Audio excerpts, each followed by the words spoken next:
fairy tale romance ruined by greed. He wanted to not have to share the money with her. But I've never seen someone so obsessed with money. A divorce settlement turned deadly. I couldn't believe it. I couldn't believe he went through this far so he wouldn't be intercepted. The thing that concerned me was it just showed the incredible amount of forethought that went into how you would do this. To part with money was unacceptable to him. He placed a dollar limit on his wife's life. A miserly millionaire protecting his fortune at any cost. Tonight on Power, Privilege, and Justice.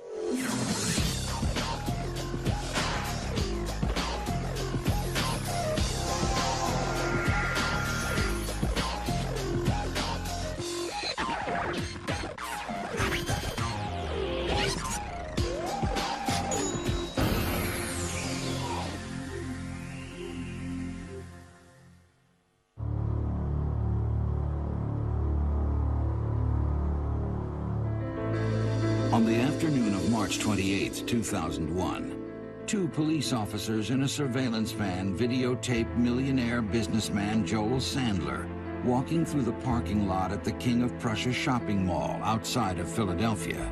But shopping is the last thing on Sandler's mind. In fact, Joel Sandler hates to part with money. A shrewd investor, Sandler built a fortune in real estate and the stock market, but he's a notorious cheapskate, cracking his wallet only for the bare necessities. Now, the millionaire's fortune is at risk. Sandler is locked in a contentious divorce battle with his wife, Linda, a divorce that could end up costing him millions. He feared losing his house, his money, more than he did losing his wife. Money. Money was Joel's primary interest in life.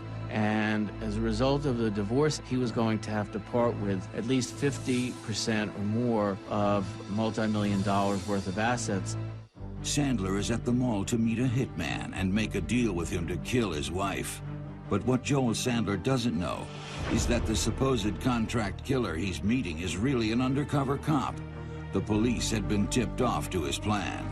A person contacted my detectives and said Sandler asked him if he knew a person that could be persuaded to commit a murder. And I decided that we would use one of our undercover narcotics officers to pose as a potential hitman. And what we're trying to do is ascertain is his true intent to commit a killing, and if so, then we're going to make an arrest for solicitation to commit murder.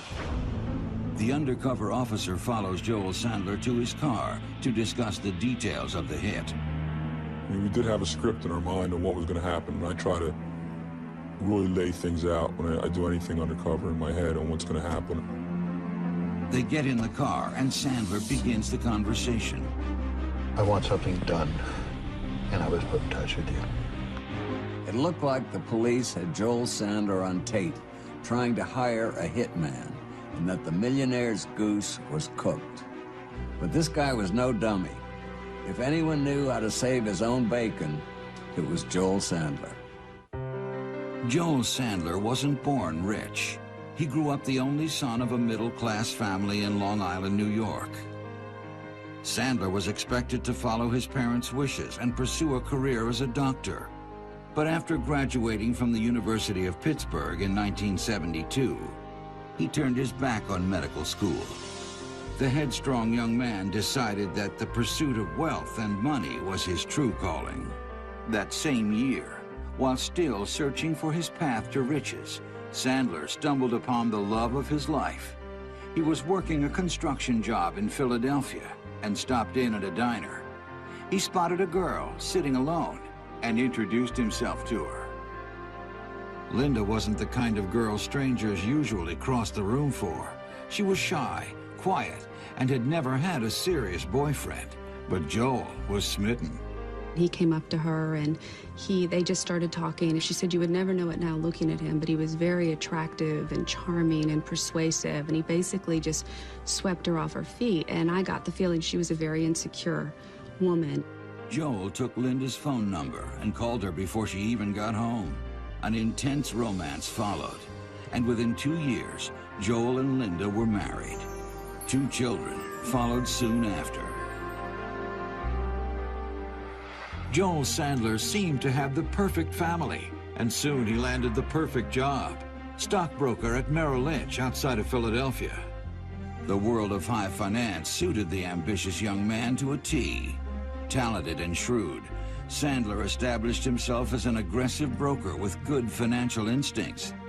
Soon, he was pulling in a salary of more than $150,000 a year. But the young broker's blind obsession with money won him few friends at Merrill Lynch. After numerous complaints from co-workers that Sandler was too abrasive, his boss arranged to have him transferred to another office. And he wanted to take his clients with him, and his boss wouldn't let him. So according to Linda, he threatened to kill his boss. And that's when they fired him instead of transferring him. What drives him the most is a need to control everything and every person around him, and when he can't control them, he erupts into anger. Sandler didn't just lose his job, he lost his reputation. No one in the investment banking world would hire him. But in 1978, he secured a position with an upscale real estate firm and began brokering investment deals for wealthy families and corporations.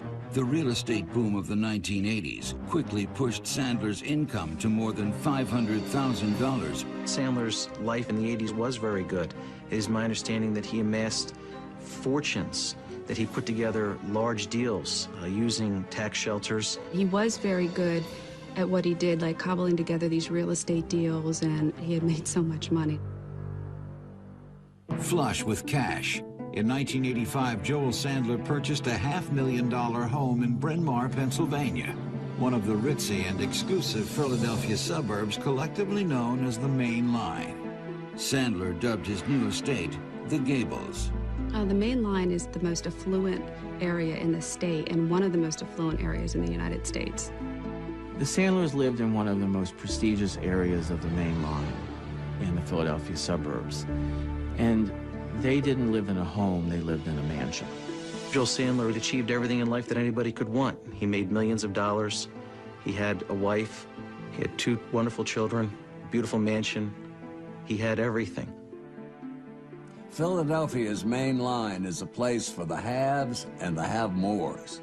And from the outside of their perfectly manicured estate, the Sandlers seem to fit right in. But behind the Gables' impressive facade, trouble was brewing.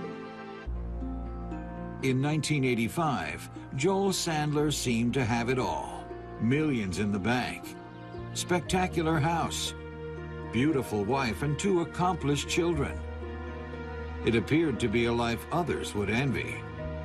It looked like the picture-perfect home because you had the daughter who was a figure skater and the son who was a tennis player and he was a very good tennis player.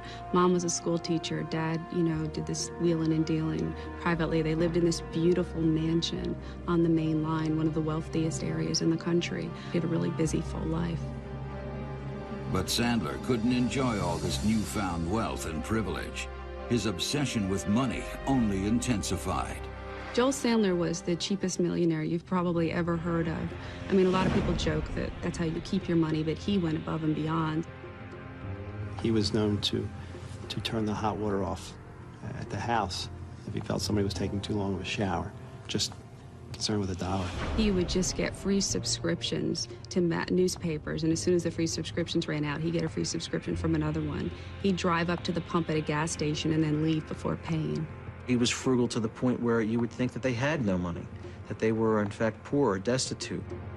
In wintertime, Sandler wouldn't turn the heat on and instead had his family huddle in front of the fireplace to stay warm. If you don't think that's too unusual, it was also reported that he urinated into a cup and flung it out the window to save on the water bill. The family's financial situation was about to be severely stressed. In 1991, the tax loopholes that had allowed Joel Sandler to make a fortune brokering real estate deals were finally closed. The $500,000 a year salary was gone. Joel needed a new job. Enterprising as ever, Sandler opened his own brokerage company, Sandler and Associates. But there were no associates. Sandler was the only employee. He may have been good with money, but he was bad with people. Drumming up clients proved to be a difficult task. I think that he just couldn't do it because he had such a weird, creepy personality. He has these deep eyes that would just stare holes into you. And he's grim and he's brooding and he's just someone who gives off the creepiest air. I mean, I wouldn't want to deal with him on a professional level. Sandler and Associates was Mr. Sandler working by himself in his basement out of his mansion. He was still putting together deals. He was acting as a broker. He was, in fact, still from time to time making money, even though it had dramatically dropped off. In 1992, desperate to keep the money coming in, Sandler began investing in real estate all around the country and day trading in the stock market. He still had the Midas touch. The money-hungry millionaire was quietly amassing a fortune. But just how much he made, he never told anyone, not even his wife. Linda was a traditional housewife and the parent that raised the children, and she didn't really know very much at all about the finances. Joel Sandler's new investments were extremely volatile. Playing the stock market meant tremendous risk, and as the market fluctuated each day, so did Joel Sandler's mood, which began to turn abusive. His temperament would rise and fall according to whether he made or lost money that day. If he made money, everything was great in the house. If he lost money, watch out, because he could be coming after Linda. He'd mainly hit Linda. He'd elbow her in the stomach or actually physically hit her just because he was in a bad mood because he didn't make money that day. She would get an elbow in the stomach if she didn't use a coupon for shampoo. Joel's behavior got even worse. Not only was he hitting his wife, he also became a petty thief. In the mid-1990s, he was arrested on at least 4 occasions for shoplifting. His ill-gotten gains included cigarettes, a $100 sweater, and nearly $1,000 worth of lawn care products. Sandler once refused to pay a house painter the agreed-upon price. When the painter told him, "You have no principal," Sandler replied, "The only principal I have is in the bank." By the summer of 1998, Joel Sandler's investments began to stagnate. The money that used to pour in had slowed to a trickle. Joel's frustration reached a fever pitch, and he turned his anger on Linda. And the worse and worse his money situation got, the more violent he got with her. And it escalated until September '98. He picked her up and threw her across a room. And she just, at that point, she just realized she had to get out of there, that his behavior was getting worse and worse. It was the straw that eventually broke the camel's back and ended their marriage, and that's when she fled the family home. Linda Sandler was terrified for her safety.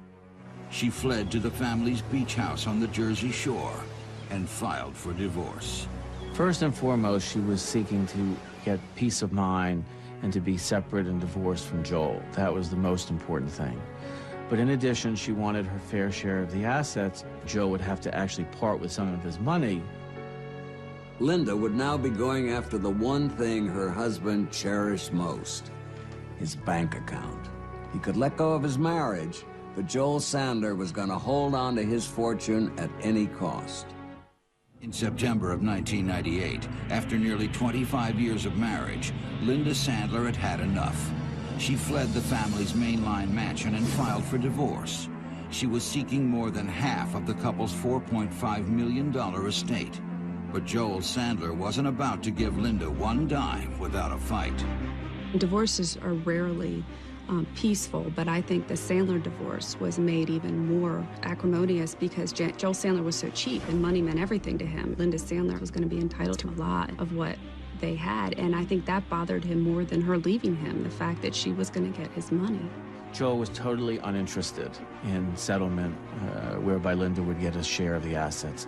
He ignored our settlement proposals entirely, didn't make any counter-proposal, so it appeared to us that Joel simply had no interest in dividing the assets with Linda at all. But losing his money in a divorce was not the only thing that scared Joel Sandler. While playing the stock market in the mid-90s and earning a small fortune, the greedy millionaire had pushed his luck with the IRS. He hadn't paid income tax in more than 3 years. Joe was deathly afraid because he believed that it was going to come out that he had committed fairly egregious tax evasion and that he would end up in jail and that he would owe the government hundreds of thousands of dollars.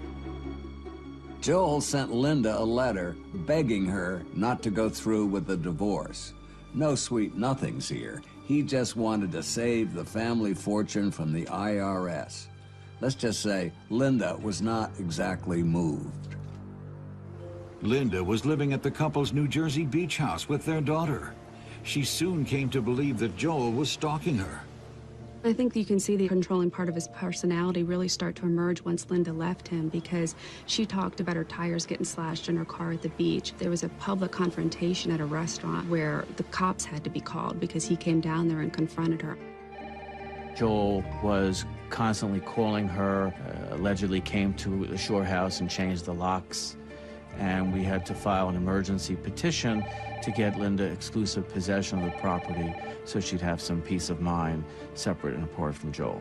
During one of the occasions at the beach house, they had entered the elevator to go up to the apartment, and at that point the elevator had the heavy smell of intense smoke, Mr. Sandler being a chain smoker.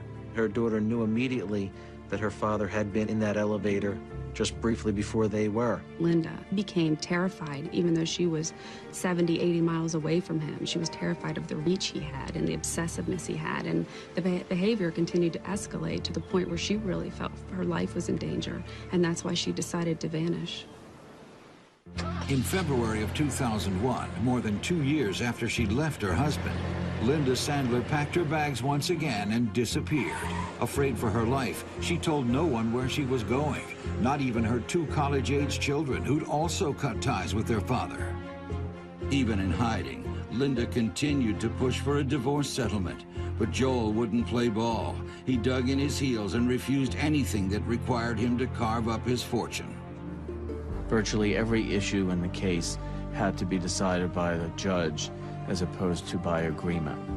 Nothing was able to be resolved unless we filed a motion with the court. Joe wanted everything done on his terms, his way, and in his order. But even Joel Sandler couldn't hold back the law forever. In February of 2001, more than 2 years after Linda filed for divorce, the court took over. If Joel couldn't learn to share, a judge would divvy up his assets for him.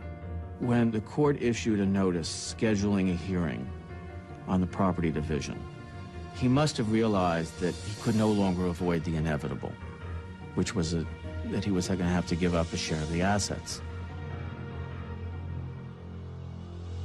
It seemed almost certain that Joel Sandler was about to be ordered to hand over millions of dollars to his estranged wife. But he wasn't willing to go down without a fight. The penny pincher hatched a new plan, one that would ensure he kept every last cent. In February 2001, Joel Sandler contacted a former neighborhood acquaintance named Michael Saul and asked him to lunch. Saul was a known gambler, and Sandler mistakenly believed he had underworld connections. While sitting at a diner in the Philadelphia suburbs, Sandler told Saul he had a problem that needed solving. Mr. Sandler indicated that he wished to have someone taken out, and Mr. Saul was taken back by that. He immediately understood what Mr. Sandler was asking. He immediately began to brush away with his hands, indicating, "Leave me alone, get out of here." Mr. Sandler mistook that gesture as placing his hand out, and Mr. Sandler grasped and shook Mr. Saul's hand, and Mr. Sandler left the restaurant. Michael Saul was convinced that Joel Sandler thought he was hiring a hitman. He immediately contacted the police and told his story to detectives. I believed Mr. Saul. It was clear that he was certainly bothered by what he had experienced, and he wanted to do the right thing. We started looking into some of Mr. Sandler's affairs.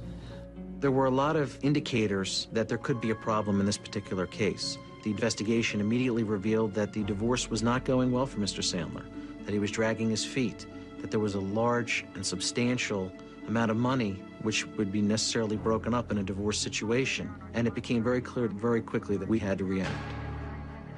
Convinced that Joel Sandler was trying to have his wife killed, the district attorney contacted Linda's lawyer, Rob Fetter, and told him that his client's life might be in danger.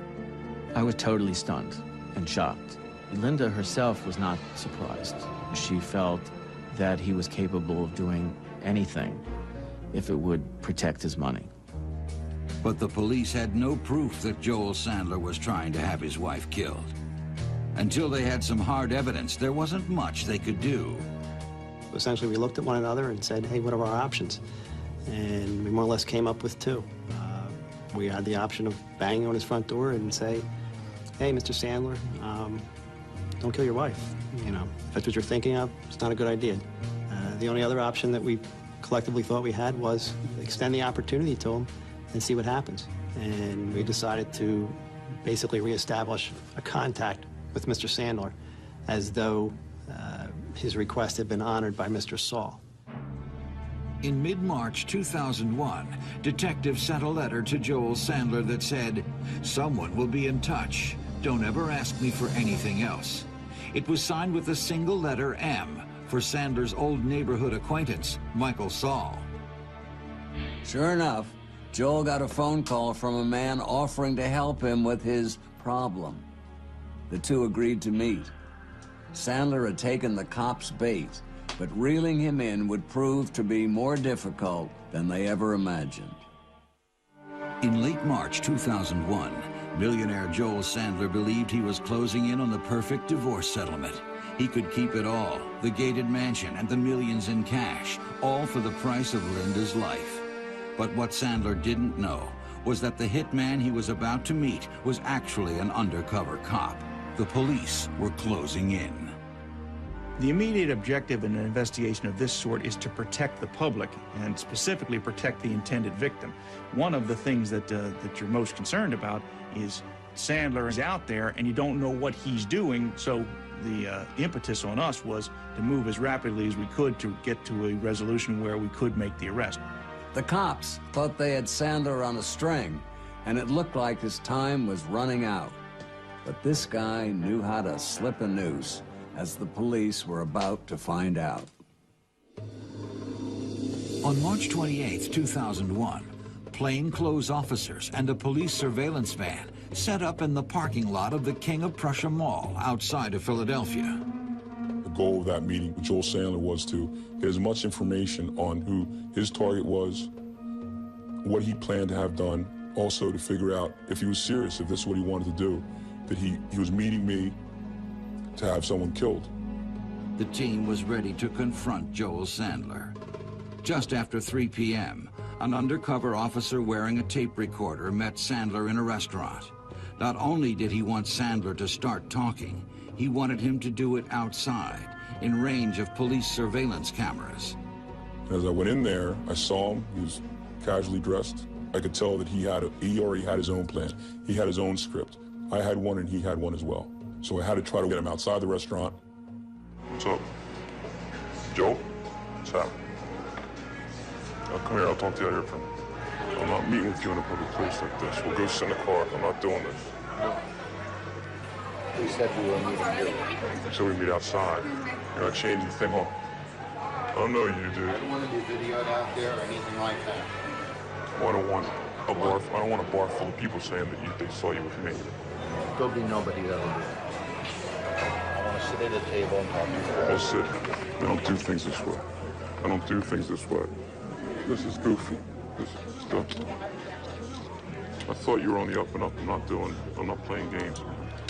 I had to force him to come outside. Finally, I said, I'm leaving. This is not going to work, and he stopped me. Sandler agreed to continue the conversation in his car. But once they got inside the Toyota Camry, Sandler unveiled an enormous surprise. I want something done, and I was put in touch with you. I don't want to talk any further, okay?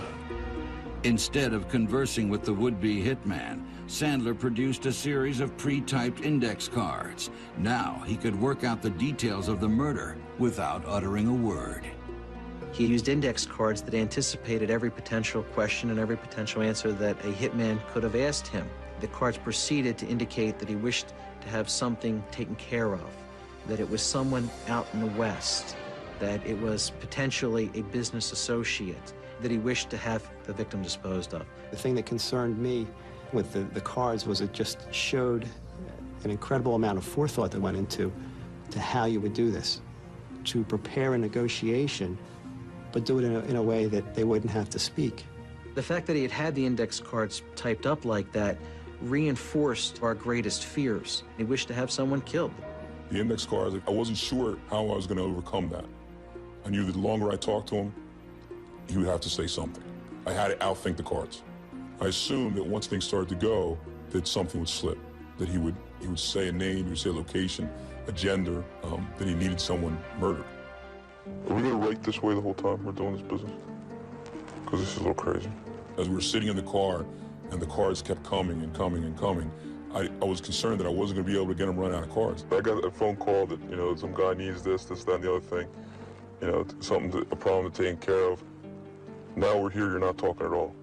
I need more particulars. This card thing is not going to work. He had a card for everything.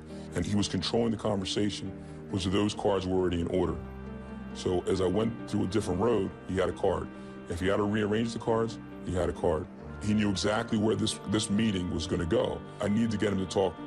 He may have been arranging a hit, but Sandler never named the target. In fact, the police didn't have him saying much at all.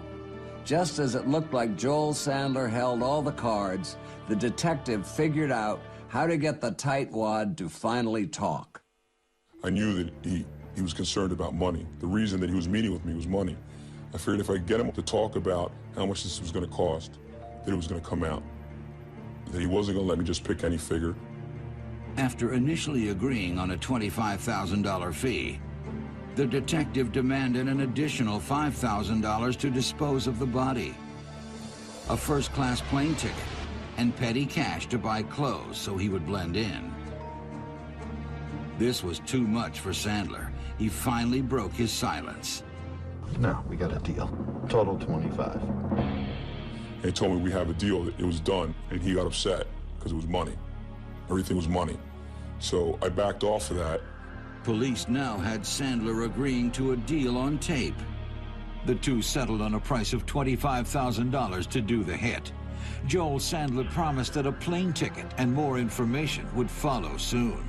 He then exited the car, proceeded to tear up the index cards, and was preparing to burn them, destroying the only evidence the police had.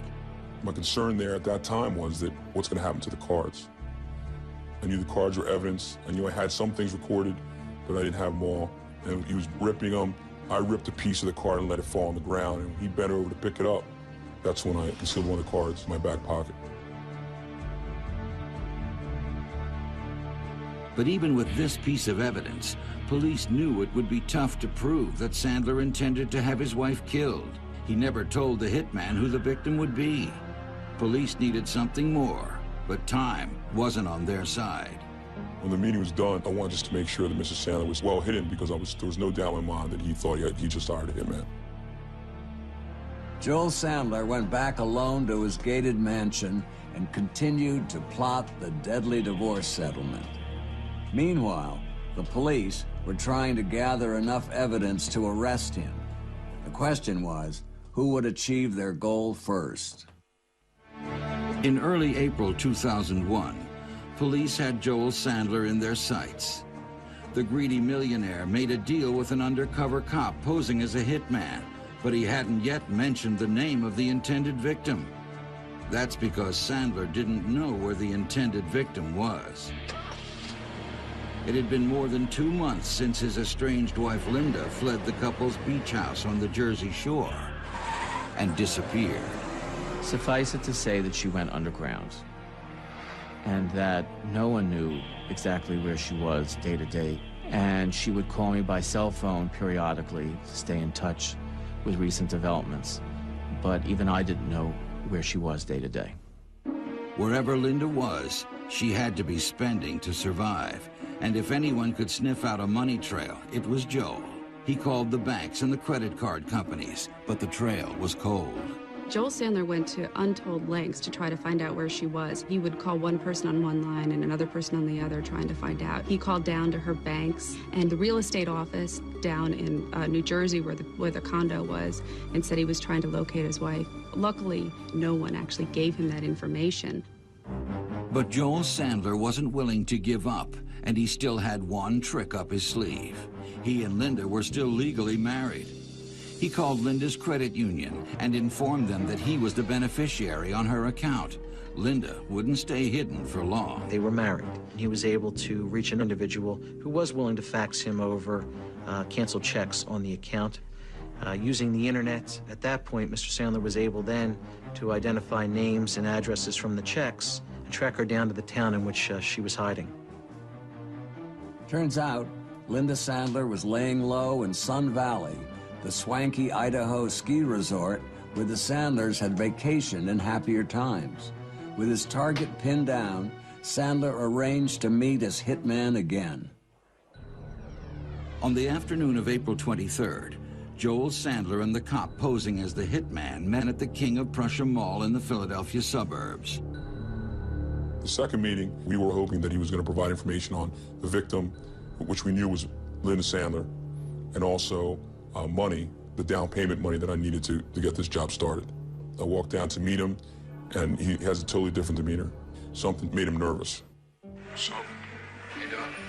how are you? If I'm gonna do anything with you, need identification. You know everything about me. Identification? Absolutely. I just can't. What do you mean? What do you mean identification? I need. You want me to give you my real name and everything? Absolutely. You know everything about me, kid. I'm not going anywhere with you. That's for sure. I'm dead meat. I need birth certificate, driver's license, photo ID. I need that stuff. I can't go any further. I don't know if you're an undercover policeman. Well, that's I don't know that about you either. But you do know who I am. You know what I look like. You know where I live. You know my phone number. I have a license. I'll show you a license, and that's it. A driver's license. Driver's license. Give me my ID. So what do you? All right, this is ridiculous. All right, Let's hold off. later. Yep. Joel Sandler panicked. Investigators hoped they'd be able to nab Sandler right away. Now he'd turned the tables on them. Had someone blown their cover, or had the consummate bargain hunter found a cheaper hitman? Linda Sandler's life was in grave danger, and the clock was ticking. When he walked away from me the second time, there was not a doubt in my mind that he was prepared to have his wife killed. If it was going to be that day, if it was going to be 2 weeks from now, he wasn't losing that money, and that he has gone this far, he would do it again. He needed to be arrested. The DA was in a bit of a pickle. He didn't exactly have the greatest case against Joel Sandler, but if he waited for more incriminating evidence, Linda just might turn up dead. Well, we have to decide sort of two strategies. The first is there enough evidence after he walks away from the second meeting? Is there enough evidence of solicitation to commit murder to go forward? Our primary concern always was for the victim's safety. Sandler was out there potentially engaging other hitmen. So every hour that Sandler spent on the street was another hour that this woman was in jeopardy, and I wasn't going to allow that. District Attorney Bruce Castor decided there was enough evidence to make a case, and he gave the order to arrest Joel Sandler for solicitation of murder. On April 26, 2001, the police drove onto the grounds of the Gables, Sandler's posh mansion, and took him into custody. He never saw it coming. He had a shocked look, got a little pale, and then looked very agitated. I think he was completely surprised when he opened the door and saw a collection of detectives and police cars. I think we caught him completely by surprise. He was a man who was used to getting everything that he wanted. Couldn't believe that he could be fooled for a second. Couldn't believe that the police were at his house and that he was being placed under arrest. Joel Sandler was in custody, but would the charge stick? Prosecutors had their work cut out. Remember, the clever millionaire never once said he wanted to have his wife killed. The arrest of Joel Sandler made front-page news all over Philadelphia. The story of a mainline millionaire so tight-fisted he'd rather kill his wife than spring for alimony set off a media frenzy. Well, the story was interesting enough on its own, but when the revelation started to come out that he had had 4 shoplifting arrests, I mean, you start to see that this just isn't an arrogant millionaire who is trying to kill his wife, but the cheapness factor and the lengths he would go to save money and to flout the law and to not have to pay for things just are unusual. When the judge asked Sandler how much he could afford for bail, he said $25,000, the same amount he agreed to pay to have his wife killed. Apparently, that was all the spending money he budgeted. The judge denied bail. From the very beginning, we knew that our case had problems. It was certainly not a lock. Our defendant refused to speak on tape. I want something done, and I was put in touch with you. I don't want to talk any further, okay? He had used index cards that anticipated every potential question and every potential answer that a hitman could have asked him. At no time did he indicate who he wished to have killed and where she was staying. Our case was circumstantial, but we knew that this was not a case we could lose. If we lost this case, Mrs. Sandler's life would always be in danger. Even though Joel was in custody, Linda was still terrified. Her husband was used to getting what he wanted, and it seemed more than anything else, he wanted her dead. Linda continued to be deathly afraid. It was up in the air, and there would be a trial before a jury, and she didn't know if he would be convicted or not, and he might be set free. So she was really extremely upset and agitated. On January 14th, 2003, more than a year after the arrest of Joel Sandler, a cavalcade of reporters awaited the arrival of the mainline millionaire for the start of the highly anticipated trial. Inside the courthouse, Sean Cullen began to lay out the prosecutor's case. His opening statement to the jury was plain and simple. Joel Sandler may not have spelled out his intentions to the letter, but it was obvious what he had in mind. Cullen played the audio and video surveillance tapes of Sandler's meeting with the undercover detective and presented the prosecution's lone index card. Persuasive evidence, but would it be enough? It was a tough one to prove, but I thought they did as good a job as you could possibly do with a case like that. When you pull it all together in the context of the acrimonious divorce, it was a really good circumstantial case. But to ensure a conviction, Cullen knew he needed a grand finale. He decided to make his case to the jury with the most compelling voice he could, Linda Sandler's. We broke her hiding, and we brought her forward to testify because it was necessary. The jury had to see that there was a face there, that it was a person. 2 days into the trial, Linda Sandler walked into the courtroom, past her glaring husband, and took the stand. It was riveting. She had never spoken publicly before. And she was very nervous because that was the first time she'd seen Joel since she'd left him in September '98. Linda Sandler testified to the jury that the long and contentious divorce battle had left her fearing for her safety. The most compelling testimony really came from the divorce proceedings and the lengths that Joel was going to try to fight that divorce. They did a good job with putting it together before the jury. The prosecution rested. But Joel Sandler and his attorney, Thomas Bergstrom, believe they had not made their case. The prosecution may have struck an emotional chord, but the defense contended they never proved that Joel hired someone to kill his wife. Even if Joel had toyed with the idea of arranging a hit, he never went through with the deal. Sorry. Let's hold off. Later. The defense presented to the jury was that we did not go far enough to do this thing. We didn't give enough information to solicit or ask another person to commit murder. His secondary fallback position was, but if, ladies and gentlemen, you find that he did do enough, we renunciated. We walked away from this thing. And if we walk away from this thing before it occurs, that's a defense to the crime of solicitation of murder, and you can find my client not guilty. But Sean Cullen was determined to prove to the jury that Sandler never walked away from the crime. In his closing argument, he played the jury one of the only statements Sandler ever made to the undercover detective. the statement he accidentally uttered when the supposed hitman started haggling about the fee. No, we got a deal. Well, solicitation to commit murder is requesting somebody to commit a murder. What Mr. Sandler did is he confirmed he already had a deal to kill his wife.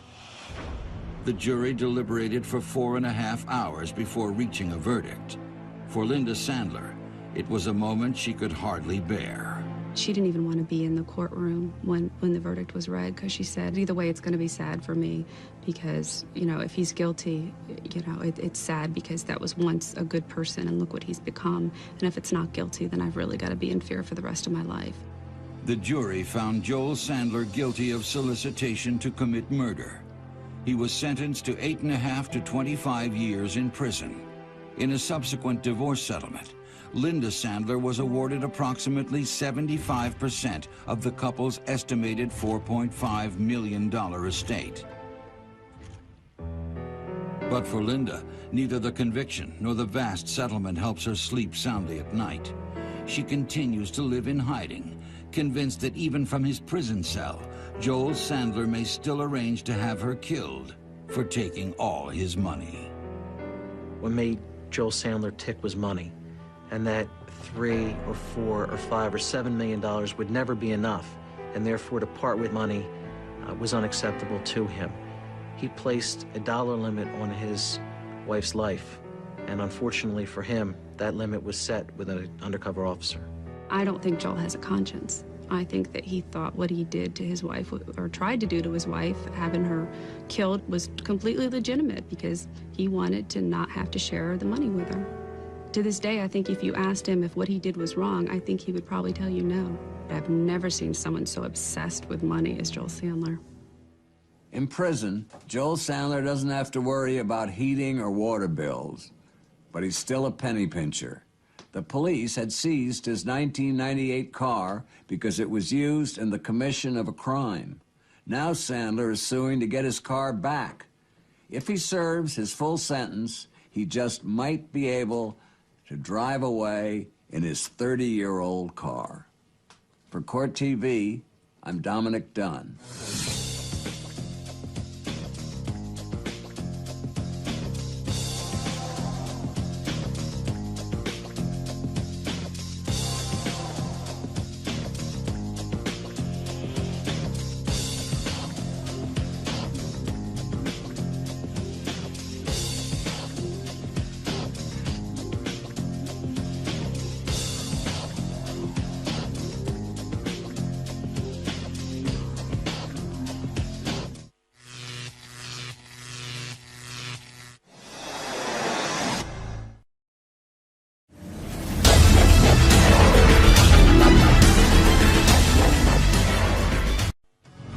A fairy tale romance ruined by greed. He wanted to not have to share the money with her. But I've never seen someone so obsessed with money. A divorce settlement turned deadly. I couldn't believe it. I couldn't believe he went through this far so he wouldn't be intercepted. The thing that concerned me was it just showed an incredible amount of forethought that went into how you would do this. To part with money was unacceptable to him. He placed a dollar limit on his wife's life. A miserly millionaire protecting his fortune at any cost. Tonight, on Power, Privilege, and Justice.